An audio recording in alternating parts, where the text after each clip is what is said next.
बार है और आज की इस वीडियो में हम स्टेट बैंक ऑफ इंडिया के अभी जूनियर एसोसिएट का जो फॉर्म रिलीज़ किया गया है उसका नोटिफिकेशन हम डिटेल उसकी जो डिटेल्स हैं फटाफट हम शॉर्ट में देखेंगे। ठीक है, संक्षिप्त में हम इसकी जो मुख्य पॉइंट है उसके बारे में बात करने वाले हैं जो कि आपके लिए जानना ज़रूरी है।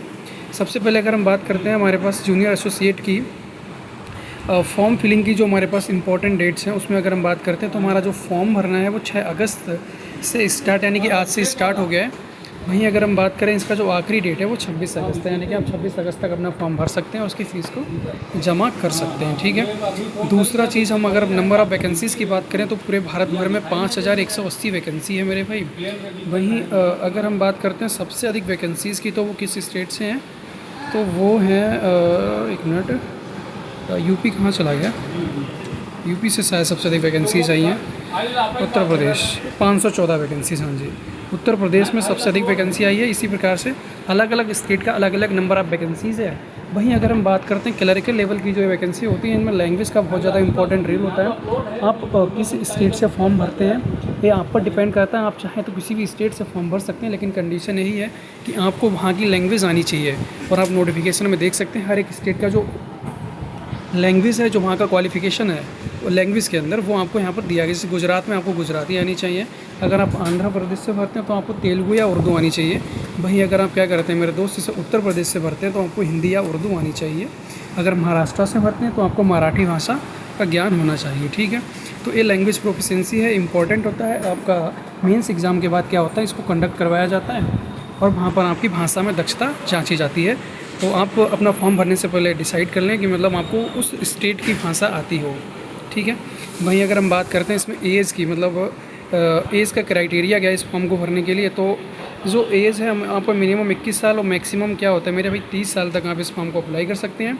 इसके अलावा आपको क्या मिलता है, आपकी कैटेगरी के ऊपर डिपेंड करता है, आपको एज रिलैक्सेशन भी मिल जाता है। जैसे कि ओबीसी कैंडिडेट को 3 साल का प्लस एज रिलैक्सेशन मिलता है, वहीं SC/ST वालों को 5 साल का, और जो PWVD वाले होते हैं उनमें जनरल और EVS वालों को 10 साल का मिलता है, OBC वाले 13 साल का, और SC/ST वाले जो होते हैं फिजिकल जो मतलब के चैलेंज जो पर्सन होते हैं उनके लिए 15 साल का क्या रहता है मेरे दोस्त, एज रिलैक्सेशन रहता है।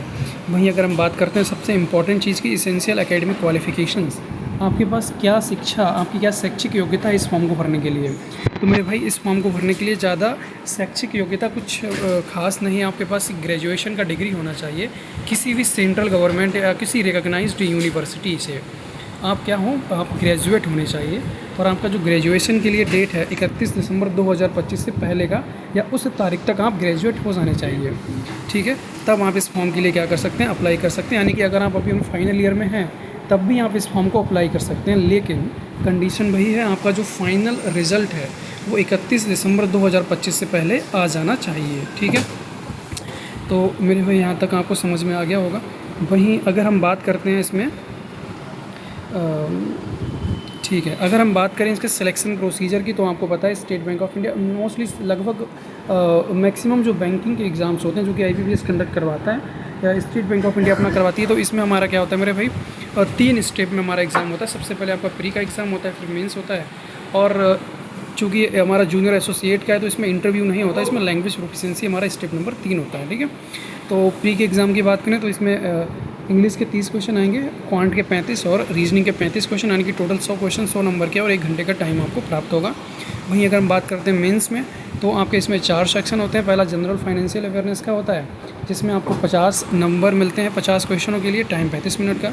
जनरल इंग्लिश में आपको क्या मिलता है मेरे भाई, 40 में मिलते हैं, और क्वांटिटेटिव एप्टीट्यूड में आपको 50 क्वेश्चन 50 नंबर के, और रीजनिंग में आपको 50 क्वेश्चन 60 नंबर के मिलते हैं। समय मिलता है 45 मिनट। यानी कि आपका जो मेंस एग्ज़ाम है उसमें आपको टोटल क्या करना होता है मेरे दोस्त, 190 क्वेश्चन के लिए 200 नंबर मिलते हैं, और टाइम होता है 2 घंटे 40 मिनट का। ठीक है, हाँ, आई थिंक आपको यहाँ तक समझ में आया होगा।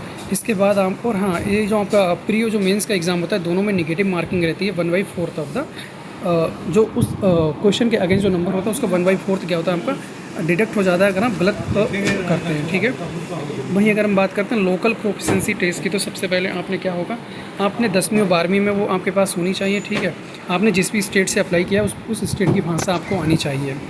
और इसमें आपका जो लोकल प्रोफिशिएंसी टेस्ट होता है इसमें 2 तरीके का होता है। पहला नॉन वर्बल टेस्ट होता है, जो कि ऑब्जेक्टिव एंड सब्जेक्टिव है। इसमें आपको 3 पैसेज मिलते हैं। 15 क्वेश्चन, मतलब 5 क्वेश्चन, एक क्वेश्चन में आपको क्या मिलेगा मेरे भाई, 3 पैसेजेस हैं। नंबर ऑफ क्वेश्चन 15 रहेंगे और हर क्वेश्चन 1 नंबर का रहेगा। ऑब्जेक्टिव एंड सब्जेक्टिव वहाँ पर नॉन वर्बल होता है, अपनी वर्बल आपका 20 नंबर का होगा। तो यानी कि 15, 30, 20, 50 नंबर का आपका यहाँ पर क्या होगा, लोकल लैंग्वेज प्रोफिशिएंसी टेस्ट होने वाला है। ठीक है, तो अब आप यहाँ पर देख सकते हैं, आपका यहाँ पे अलग से भी इन्होंने एक टेबल दिया हुआ है। यहाँ पे स्टेट, उसमें मीडियम ऑफ एग्ज़ाम, मतलब किस भाषा में आप अपना एग्ज़ाम चूज़ कर सकते हैं, वो उसके सामने लिखा हुआ है।